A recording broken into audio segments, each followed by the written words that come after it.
Hello, everybody. Welcome back to Oscar Buzz. Trevor here, joined by Thomas, as always. And we're talking about Indiana Jones and the Dial of Destiny. And it was a movie, and it happened, and it exists. And I'm gonna let Thomas take the lead on this because you're a bit of an indie fan. I am. I am. Now, a lot of people have been getting very angry at films lately. Angry at DC films, at Marvel films, at Star Wars films. None of these films have really made me angry because I haven't had that sort of connection to the franchise. Sure, I liked the MCU in its heyday, but it was always a bit sort of, it was never the highest quality of films, put it that way. So Right. now it has seen a decrease in quality, but not that noticeable. This has made me angry because Indiana Jones is one of my favorite franchises. Indiana Jones, the Raiders of the Lost Ark is a film that I point to when anyone asks, like, "Oh, what was the film that made you love him?" Because I think that's a stupid question because I don't think any one individual film was that. But if any, it would be Raiders of the Lost Ark. I have such a deep passion for the like original trilogy. I just love it. It was made creatively. It was made artistically. The passion is there. You and just the difference, the juxtaposition and quality between that and this, where this is just content. This is just taking an IP and stripping it down for parts, essentially. Just, yeah, let's try and make some money on it. They won't make that money, by the way. It's No. bombing, as it should.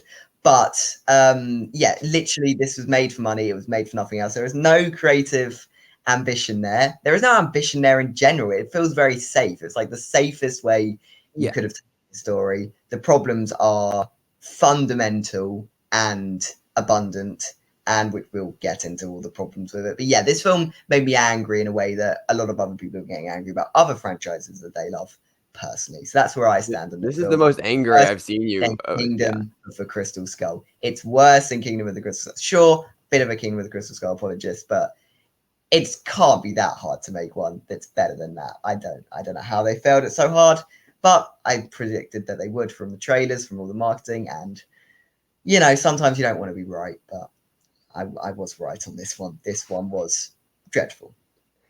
Yeah. For the record, I also really didn't like this film, but I just want to let Thomas say his piece there. Say my piece. Yeah. Yeah. No, this film is not good. I I thought Corporate that we were drivel. gonna get like Corporate drivel is what this film I is. thought we were just gonna get like a messy, sloppy, like kind of like disastrous runaway train of an adventure film. I mean, they're doing like I guess minor they're doing time travel. I think that's pretty clear and obvious going in, right? And it's I mean uh, that doesn't really feel like it was going to work with Indiana Jones. No. Um, but it wasn't that messy disaster. It was No, it worse. wasn't messy. It was No, boring. It was just dull. it The was way it just was dull. told. Just yeah, if it was going for a bit more, if it did have a bit more ambition, I'm sure it would have been a bit more messy. But I feel like that would have been a slightly more interesting product than the one that we did get, which is Yeah, just I'd rather take a fun vacuous. Yeah, disaster that's like objectively bad than just a nothing. than an absolute nothing, and especially for this franchise, which prides itself on just this sense of fun. Like that's all you need from an Indiana Jones film. You don't need it to be exploring the deepest of themes or whatever. You just need that fun, magical adventure spirit, which you just don't get. This is like the equivalent of like Jungle Cruise from 2 years ago, 2 years ago, last year. I don't know when Two Jungle Cruise was years. released, or Dora the Explorer. It's like that. It's not. It just lacks the sort of adventure feel that You I'm you craving. you pulled Dora the Uncharted. I could keep Explorer going. out. Damn, you're Yeah, this is how bad this film is. wow. I will say, if we're talking about capturing the spirit of the original films, the one piece of the film that did do that was Phoebe Waller-Bridge. She was fantastic. I really liked her. It seemed like she was having a lot of fun in the role, and anytime that she was on screen, those were the fun moments of the film where I think that the film actually worked and the film actually felt like a piece of the Indiana Jones franchise. Um, Yeah, I thought that she was just really like indelibly charming, just really fun. Um, and the rest of the film was not, but she no, kind of no. captured that magic, I think. I think she's probably the second strongest female lead in this franchise behind Marion Ravenwood. Who, by the Like way, in this genuinely, film is yes, Yeah. But like Phoebe Waller-Bridge, yeah, she brings a good energy to the role. She is charismatic on screen. She does all Obviously, that she can. these things were expected. Yeah, she does. She's doing all she can. And the character itself, I don't think the character is underwritten. Actually, I do think she No, is like undoubtedly the strongest part of the film, and yeah. probably the only really silver lining you can find from this No, film. she is the only like part of this film that I would call like genuinely good. Genuinely good. Yeah. Yeah, No, I like do. her character, her performance, great. Harrison Ford was just fine. Like I don't. It annoyed me to see him doing the same shtick again. Like we saw him do follow the exact same arc as well in Star Wars when they brought back Han Solo. He's just grumpy and miserable. Like, yes, the sort of grumpy aspect is part of the character and has been throughout the franchise, but there is a bit of energy to him.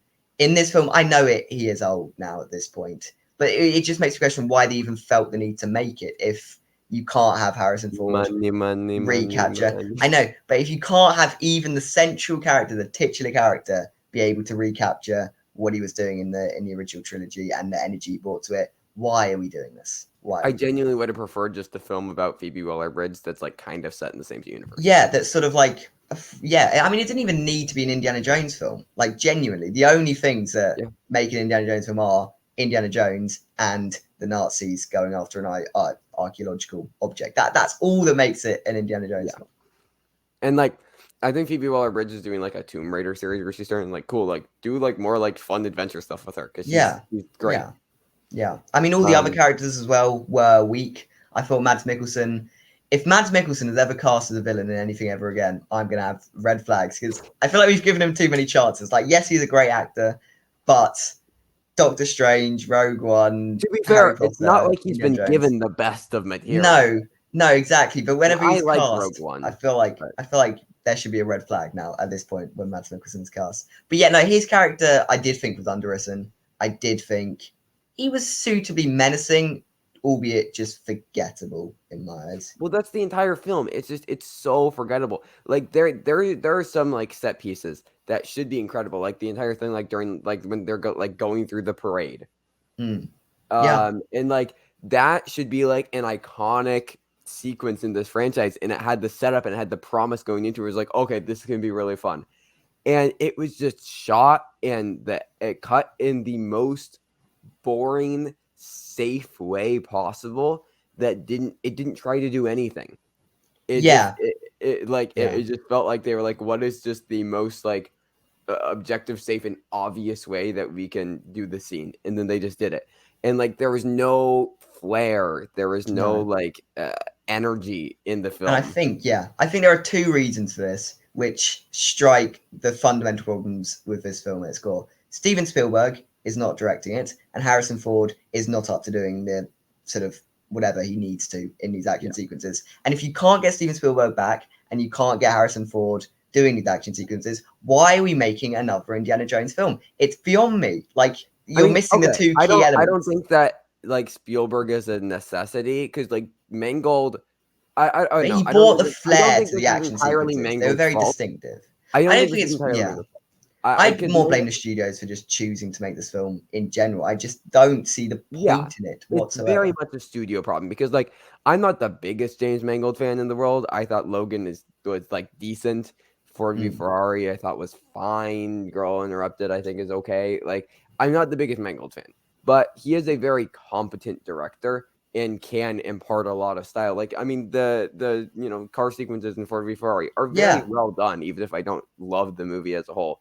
I mean, like he can do a lot more, and this felt like he wasn't even in the director's chair. It felt like he was just like it felt like he was a Marvel director. It felt like he was a Marvel director in this. Yes. So yeah, that was the problem. There was that one kid character who I don't even remember. Teddy. I completely forgot.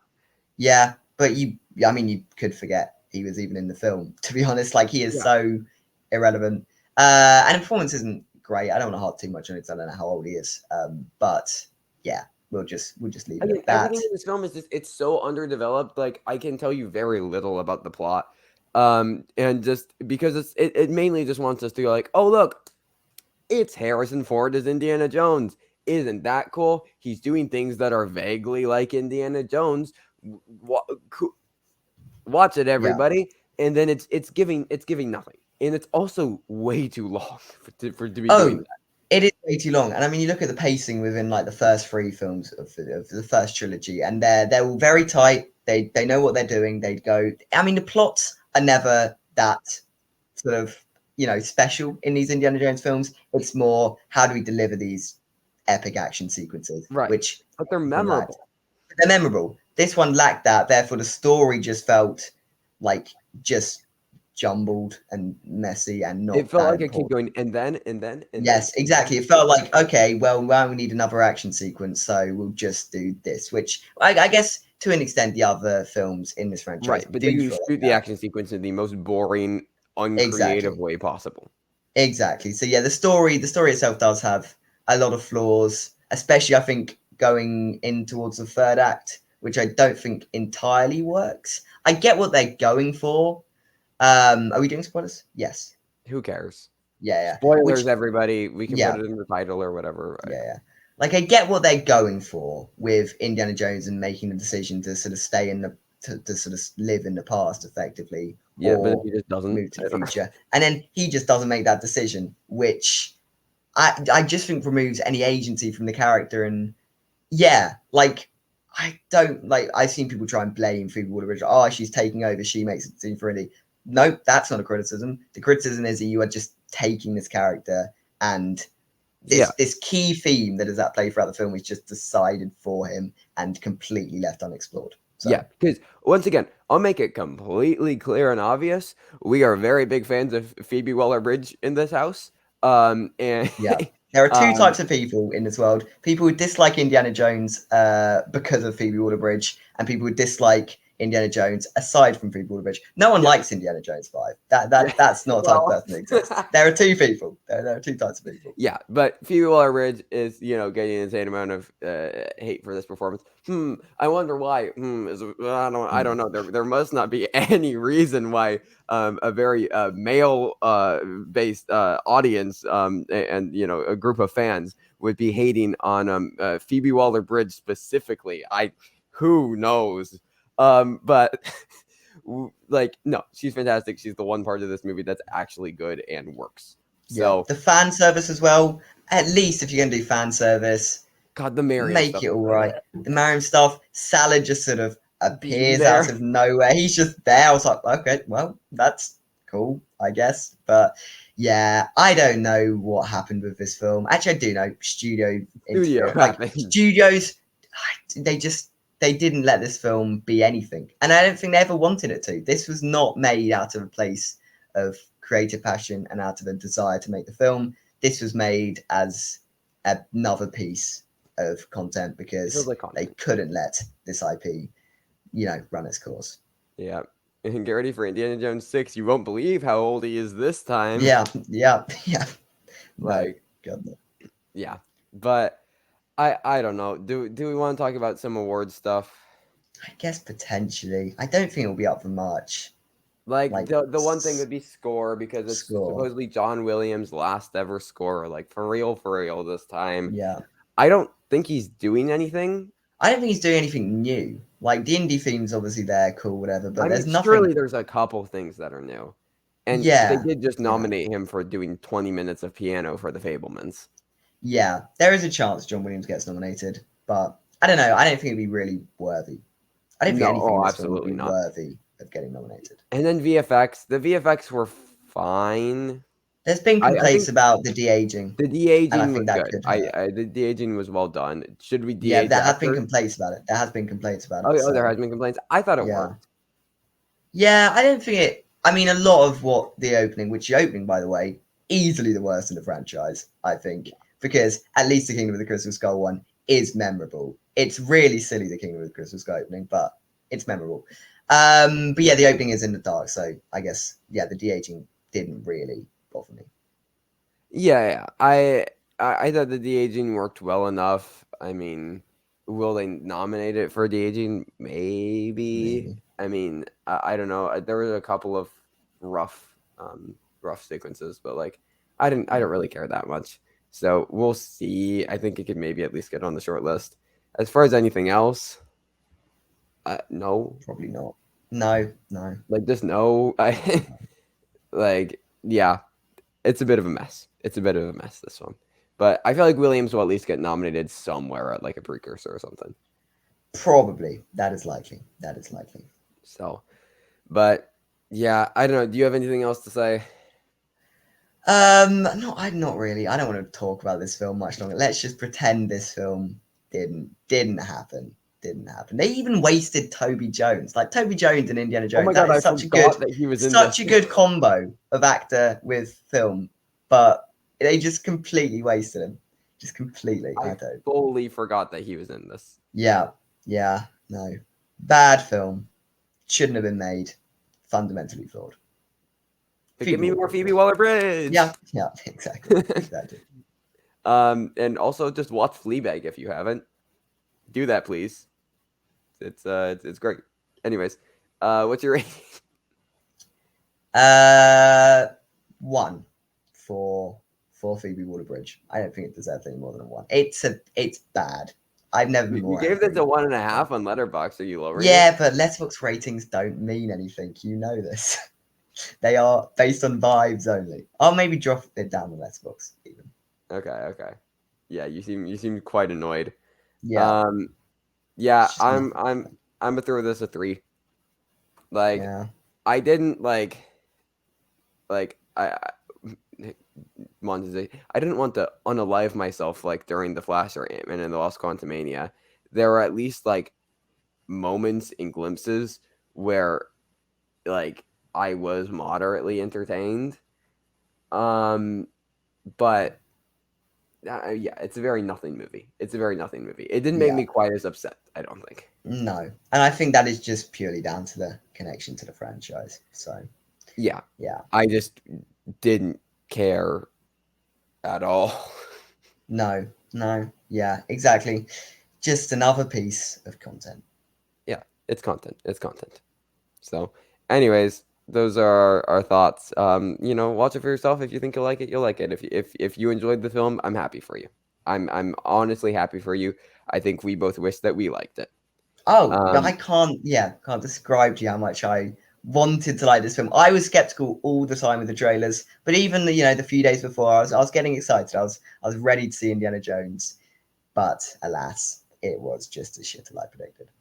yeah, but happy for you if you liked it. We wish we could as well. These are just our opinions, all the things, etc., etc. Blah blah blah. Anyways, Yeah. um, uh, movies. Thank you everybody for watching, and we'll see you all later. Until then, stay safe, everybody, and goodbye.